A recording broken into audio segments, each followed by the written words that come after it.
we successfully completed our stealth mission with the help of the creepily cheery Black Widow. Now we get to rush back in there and blow the place up. Black Widow has the voice of a man just itching to commit genocide. Yeah. So yeah, estimated operation time's about 40 minutes. Based on this video, as you can see, it'll take about 3/4 of that time. Seriously, I am not kidding when this mission is pretty much exactly the same. The layout of the inside facility and the enemy positions are not at all changed in the slightest. Well, except for one. It's the final room with the last enemy that we need to destroy. That's only slightly different, but it's more you know how in Ninja Gaiden Black on the harder difficulties where the bosses would get additional enemies kind of fighting alongside it? Oh, yes. Yeah, it's kind of like that. Fortunately, it's not additional VTs, but it is, it's still an extra thing to keep in mind. For this mission, we're bringing in the Behemoth, a unit that, in hindsight, I really should have saved for Mission 15 and brought the Jaralaccs-NS in for this one. But it's still nice to kind of show this off just because it's another big, heavyweight VT with a whole lot of powerful weapons. Including a sidearm that is a 135mm machine gun. Yes, we have graduated from chain guns. Apparently 100mm is the maximum amount that they're willing to classify as. I think there comes a point where a weapon stops being a sidearm and starts being artillery. Yeah. But yeah, it's we got that. We got a new missile weapon that is more powerful than the AS-MIS or the PZ-MIS. Ass-MIS and Piss-MIS, I think we called them. Jokingly. Yeah. And then some familiar main weapons like the HVM-LA, which is just basically, I always like to think of it as the grenade launcher from old Armored Core. You know, just that big shoulder tube cannon. Oh yeah. And speaking of Armored Core, today the Jukebox is going to be playing an Armored Core mixtape for you. Oh, good stuff. Yeah. All of these tracks actually are taken from an album by FromSoft's in-house band Frequency. It's called Armored Core Reprises, and it's basically a lot of remastered and remixed versions of songs that existed in this series throughout its whole history. Mm.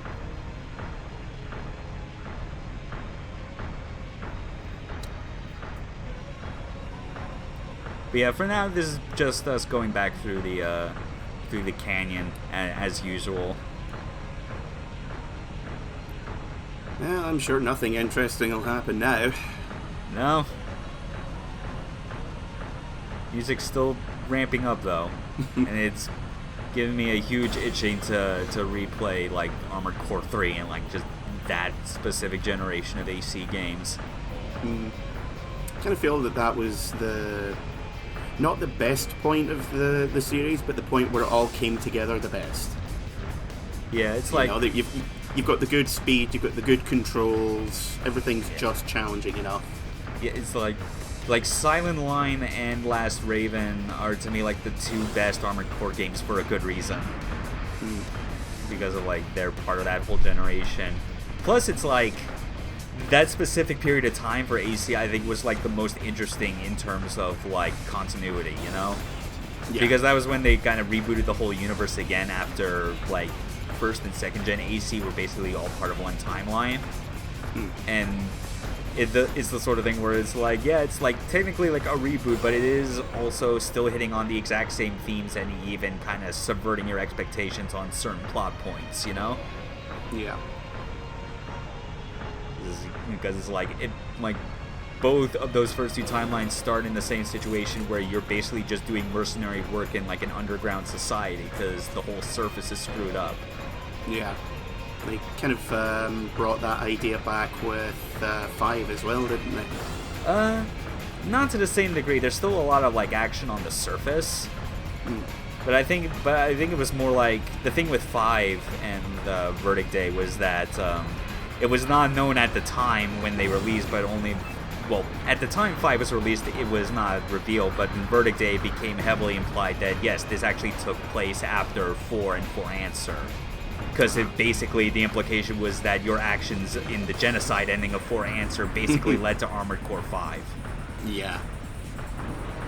Oh, that was a fun plotline to go through. Yeah, it's like...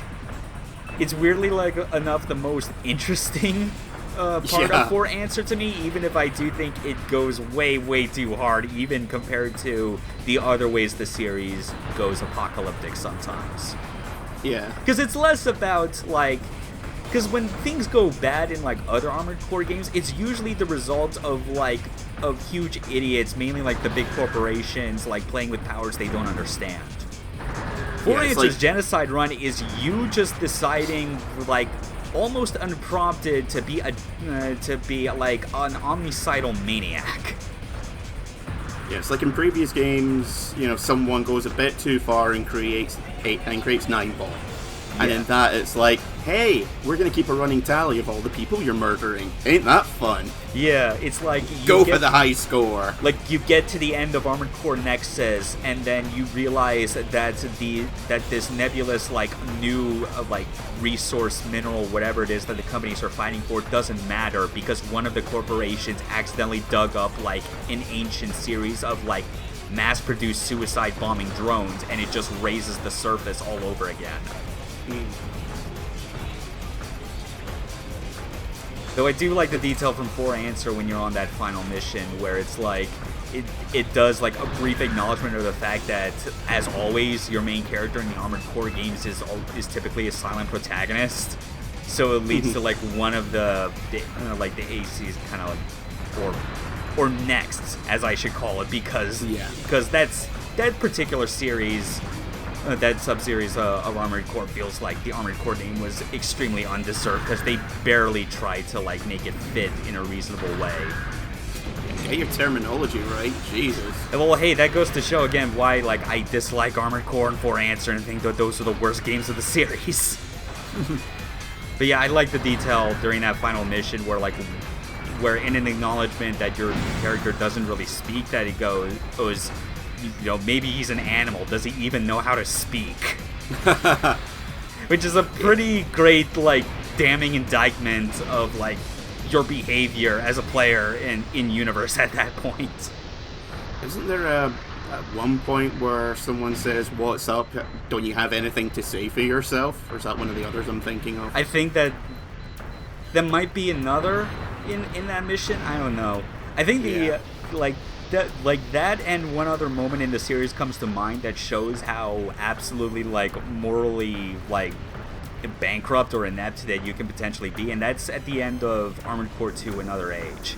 A game that I find is overall extremely boring, even more so than 2 is, but it has one great moment that really comes together based on 2 different missions. The first is when you take a mission to help a guy, like, gain access to to Earth's space elevator, and then when you get to the final mission, Earth's government contacts you and, like, goes, "Hey, this guy, he's hijacked the space elevator, somebody stop him." And it's the same guy that you obviously let in there. So you're basically playing both sides and getting paid for, like, creating a problem and then solving it. It's like the only amazing thing plot-wise that game ever manages to pull off. Now that's maximizing your payout right there. It is, yeah.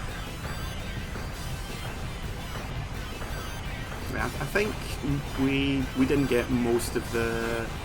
We got Armored Core 1 and 2, and I think 1 or 2 of the PS1 expansion/spin-offs. Yeah. But I think we missed out on the majority of them, especially the PS2 age. Yeah. I think we only got 1 or 2 of them. Yeah, you're talking about, like, in like Europe regions, I take it. Yeah. Yeah, that makes sense, because, like, H-Tech was very consistent in bringing the series over, like, all the way up to the end of the PS2. Yeah. I might be wrong, but I do not remember seeing too many of them past 1 or 2 of the expansions, really. I think some of the third gen's titles still made it over. I think it was just that, again, because, like, H-Tech was really more of, like, publishing in the US. I think there was some that that got released in Europe by like 505 Games of all people. Yeah, that would not surprise me. I was a very late adopter for the PS2, so yeah. I think I didn't get one until about 2005, 2006, I want to say. So, like, almost before the PS3 came out. Right. Yeah, I only got mine like in early 2004. And it's because of that I'm still very glad it works, and I'm holding on to it as much as I can, because it's one of those models where the disc drive still works. And it's a fat model as well. I've had mine in storage. Well, essentially had it in storage, sitting on a shelf, really. Yeah, well, technically, years. like, mine is in storage as well, and I guess I'll only really know for sure if it still manages to hold up after all these months once I get it back. Hopefully it does. I've had astronomical luck in my N64 and PS2 staying alive for all these decades. I hope it continues. I've got a chipped PS1, which I'm fairly certain will still work if I try it, just not too well. Yeah.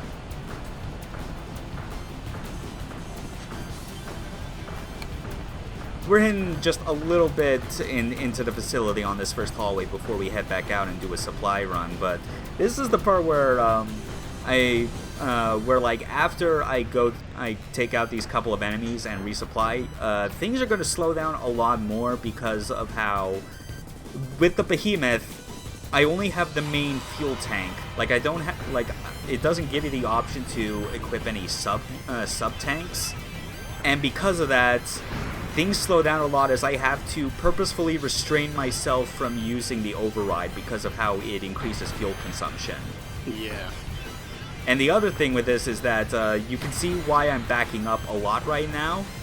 That is because, and one thing that made me realize how much I screwed up choosing the behemoth for this mission is that its weapons, like a lot of its very powerful ones, are designed for long range, like on average like a minimum effective range of 1,000 meters. The only real close range weapon I actually have to work with is that 135mm machine gun. And for some of these big VTs that we're going up against, it's not really that good to use. Yeah. It's good for some of like the smaller, weaker mechanical enemies that we go up against. But it's because of this, you can see why I said that, like, if I could do this over again, I would have used the behemoth during mission 15 and saved the Jaralaccs-C for this one. Because the more confined quarters makes it more ideal for that specific Jaralacc unit, especially with the cutter boom. Yeah, this is more knife fight ranges than artillery. Yeah, and it especially gets real crazy for me once you see how the ending goes. Because if you recall how Mission 7 ended, we basically got to that room where there was a Jaralacc model, the Jaralaccs-NS, which is not playable at all in the game. And that was a whole lot of, like, popping in and out of the doorway just to take pot shots and back. It goes way worse here than it did there. It's just one dude with a chainsaw going, "Come on!" Yeah. In this case, it's like one dude with a cutter boom, because the NS also has that as part of its arsenal.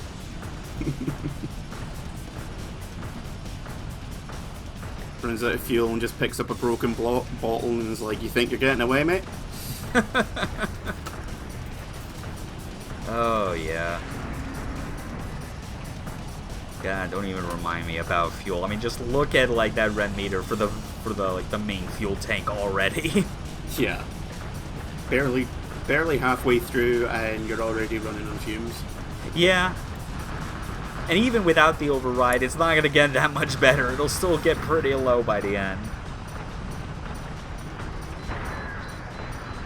These helicopters are annoying just because, depending on, like, how my run goes through this mission, like, either they'll be constantly on my tail, or they'll be preoccupied firing at, like, at the reinforcements that are alongside me, the ones that I rush past at the beginning. But no, they Are decided to hang around here, so I had to shoot them down. Are the helicopters constantly respawning, or is there a finite number?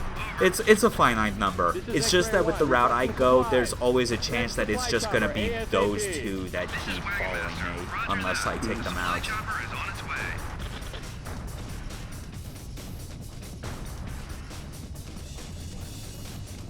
And the funny thing is like if I was like not recording this and did not care about like retreading ground over and over, I would have probably gone for like 2 supply runs, and like after clearing out the second floor, I would just go back down and then like refuel and then go right back up to the third floor. But no, there's really only a certain select number of missions where I feel it only makes sense to do multiple supply runs, just because the nature of the mission design demands for it. Yeah. This meanwhile is totally doable with just the one supply run once you get to the entrance. It's just that some VTs that have like better fuel capacity are more preferable than this one. Yeah, because I was going to say, if you're making 2 supply runs, you're going to be cutting it close on the timer.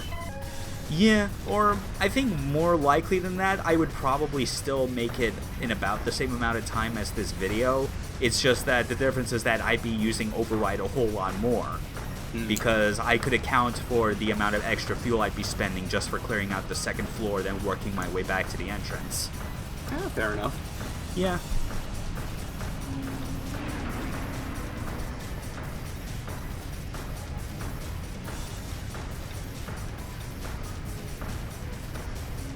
And with this music playing in the underground, like, kind of facility that we're going through, this is definitely channeling the hardest Armored Core vibes. Yeah, I was thinking that earlier. It's like, oh, now we're going into a bunker. Why does this feel familiar? I mean, we even have to manually open doors. The Armored Core games also require you to do that.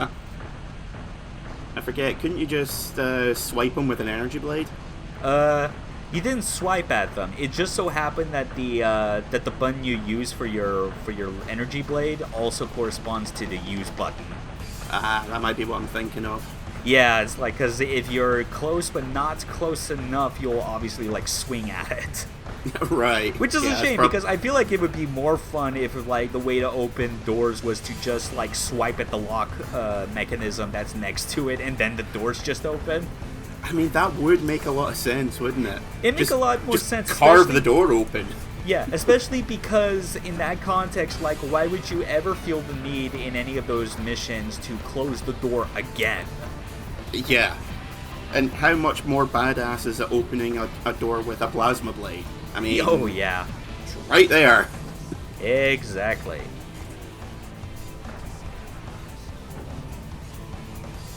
Oh yeah, this particular track that's playing on the mix is like another thing about like the Armored Core Reprises album is that when it came out, it was actually released in the lead up to Armored Core 5.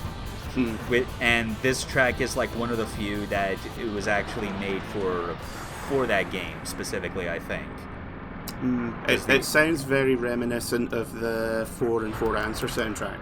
Yeah, well, like they obviously had worked on that on those games beforehand, so naturally, like some of that styling did carry over. But yeah, it's like, yeah, 5 and Verdict Day are so underappreciated.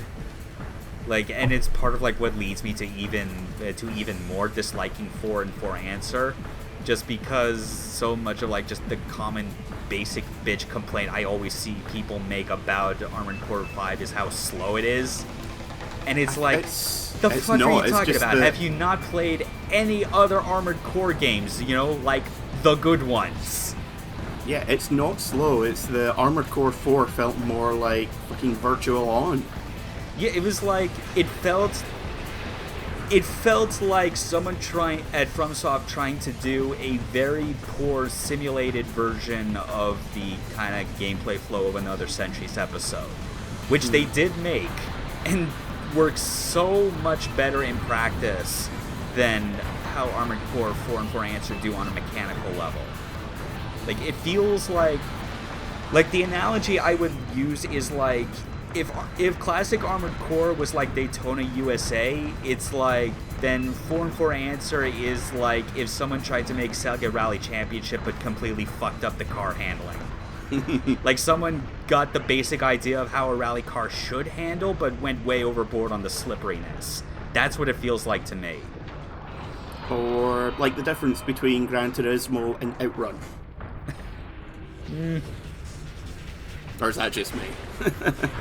One's a lot more slow and ponderous, while the other's just arcadey. Let's hop in and go as fast as we can. Yeah. But yeah, it's like, and the thing that people like very quickly forget, especially with like the mission design in 4 and 4 Answer, is how so much of those are just in big, barren, empty like cube maps. You know.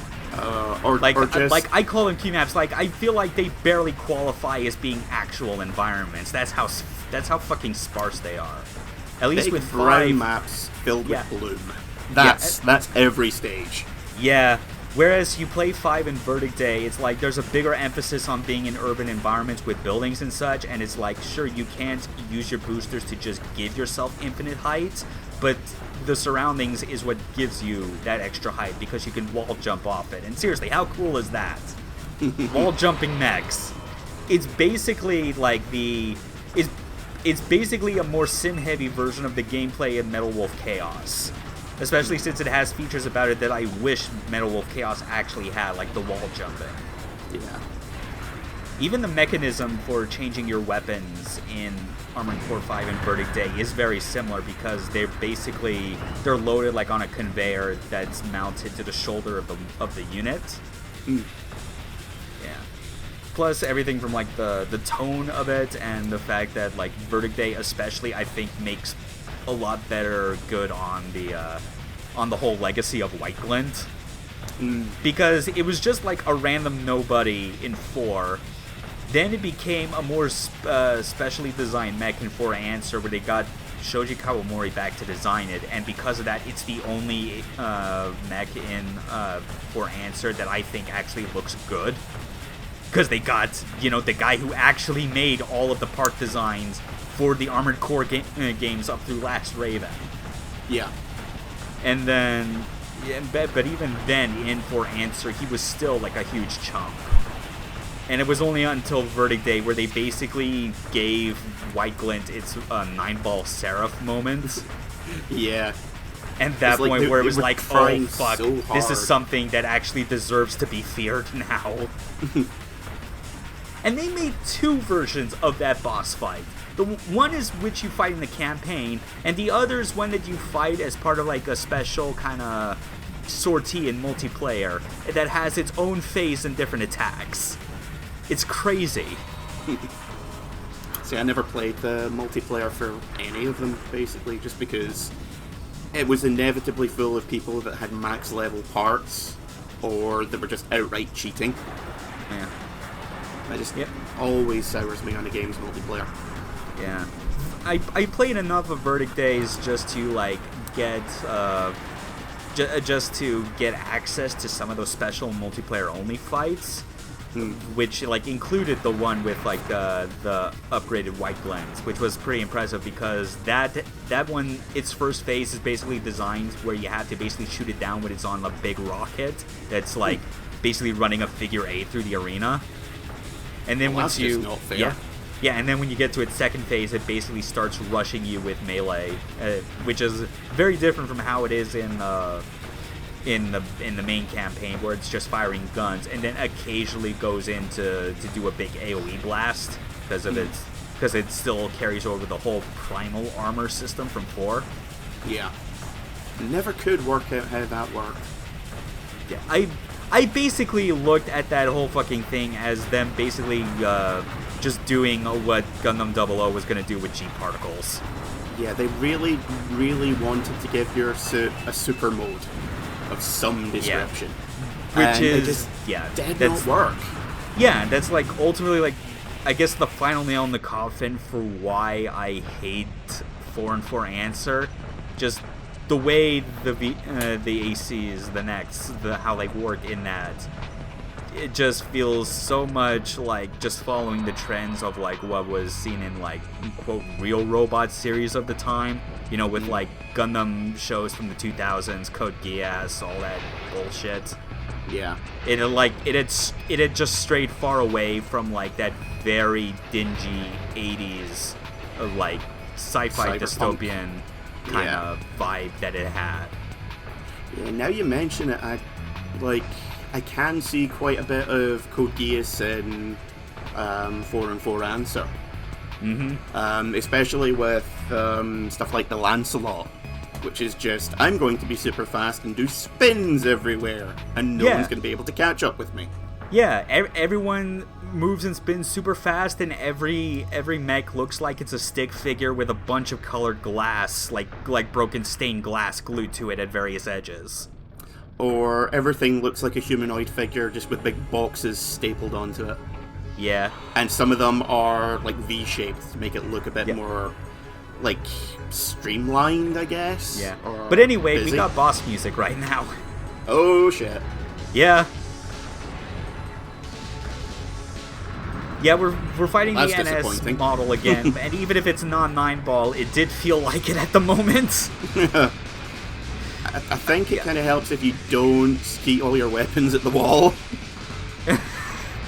But now, here's something that's important to note. I am currently at about over 1,000 meters away from him. I want you to pay attention to when that number drastically goes down. Oh boy. Yeah, he's, the main difference with the Jaralaccs-NS in this compared to Mission 7 is that he likes to use his cutter boom a lot more. In fact, it's a lot more predictable when he does it, where it's like, if you fired him enough times that he dodges, he will then counterattack with it. And because of that, I let one thing happen that I really should have died from as a result, in which he goes through the doorway and tries to hit me with the fucking thing. He misses, but then he does something way worse.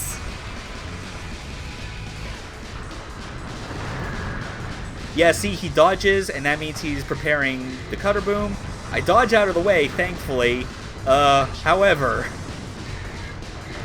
Time for a proctology exam! Oh my god, I'm on fire! And because he's at this close range, the problem with my loadout becomes most evident, because the only thing I can reasonably use is the machine gun, and even then, it's like, because of like its minimum effective range isn't 0. Like, I still have to be some minimum amount of distance away from him, and it becomes very inconsistent depending on like when he's dodging to the left and right.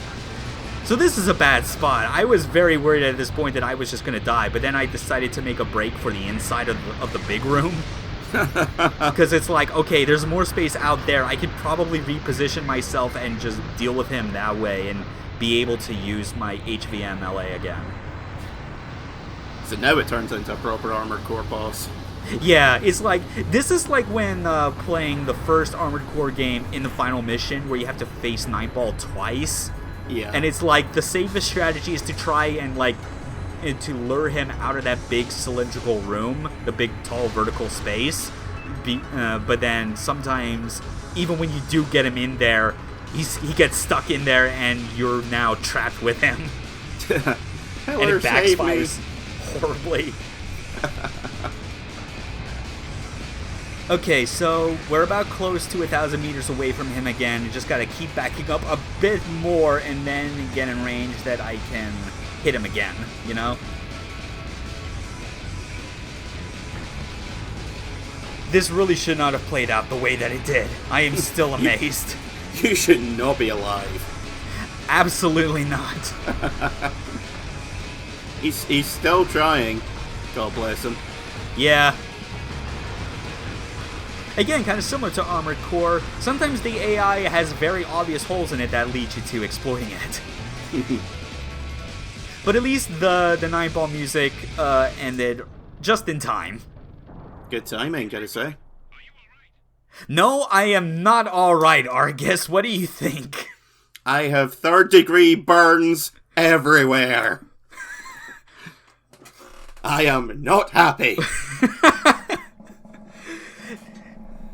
Those fire extinguishers you equip our VTs with do jack shit.